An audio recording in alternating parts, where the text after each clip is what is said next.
من تعجل بشيء قبل اوانه عوقب بحرمانه. حضرت رابعہ بصریہ کا بڑا بہترین مقولہ ہے کہ جو اللہ سے لڑ کے وقت سے پہلے کسی چیز کو حاصل کرتا ہے نا، وقت پہ اس کو وہ چیز نہیں ملتی. کیا مطلب؟ آپ لذتیں جلدی حاصل کر لینا چاہتے ہو، تو جو اللہ نے آپ کے لیے ایک سکون بھری زندگی موت تک رکھی ہے، آپ اس سکون بھری زندگی سے محروم ہو جاؤ گے.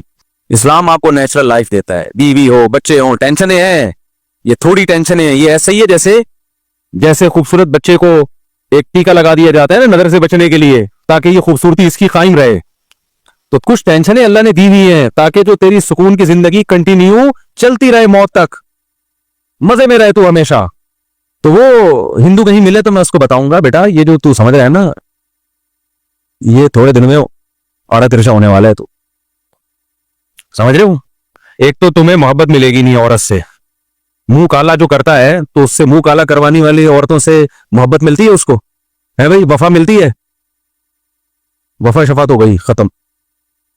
اور منہ اتنا ہی کالا کرے گا جتنی تیرے اندر طاقت ہے. تو کتنا کر لے گا بھائی؟ تو طاقت تھوڑی بڑھ جائے گی آپ کے اندر.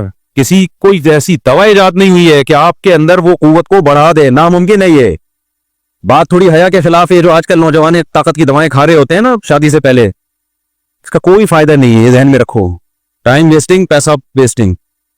اور اگر بالفرض کچھ ہو بھی جائے تو یہ انسان کی باڈی کو اللہ نے ایسا بنایا کس ٹائم سے پہلے ہو گئی تو ٹائم پہ ظاہر ہے پھر وہ آپ کی باڈی ایک ضرورت سے زیادہ استعمال ہو گئی ہے.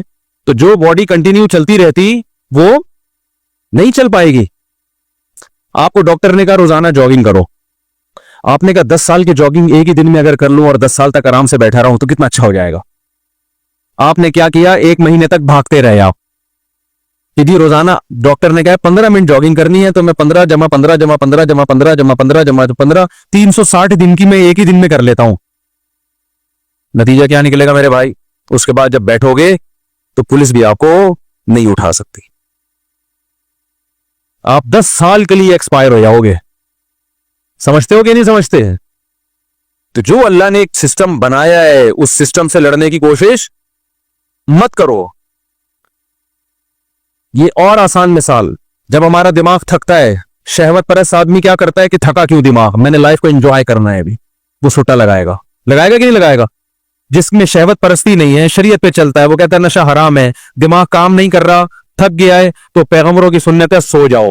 سٹے لگانے کے لگا کے اپنے آپ کو فریش رکھنے کی کوشش مت کرو. لیکن عیش پرست انسان کو یہ باتیں سمجھ میں نہیں آتی. وہ کہتے ہیں یار سٹا لگا کے جو مزہ آتا ہے نا وہ نیند سے اٹھنے کے بعد وہ مزہ نہیں ہے. تو زیادہ مزے کے چکر میں اپنے دماغ کا بیڑا غرق کر دیتا ہے، اور ایک دن لاش پھر پڑی ہوئی ملتی ہے کہ جی اس دن زیادہ پی لیا تھا اور اس دار فانی سے کوچ کر گئے.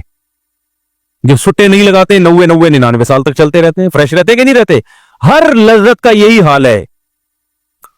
خدا کی قسم اسلام کا نا ہم پر آخرت کا احسان تو بعد میں، دنیا میں اسلام نے جو ہم کو نیچرل لائف دے کے مزے دے دی ہے نا، یہ دنیا کا احسان یہ بھی کوئی کم نہیں ہے. غیر مسلم اس نعمت سے محروم ہیں، بھٹک رہے ہیں اندھیروں میں. کسی نے پیسے کو باپ بنا لیا کہ پیسے سے سب کچھ ہوگا. ابے پیسے سے سب کچھ ہوتا میرے بھائی. تو دنیا کی ترقی یافتہ قومیں جن کے پاس پیسے کی کمی نہیں ہے، کتنی بڑی ایک گراؤنڈ ریئلٹی ہے کہ خودکشیاں سب سے زیادہ ان کے ہاں ہوتی ہیں. غریب ملکوں میں خودکشی کا ریشو کم ہے.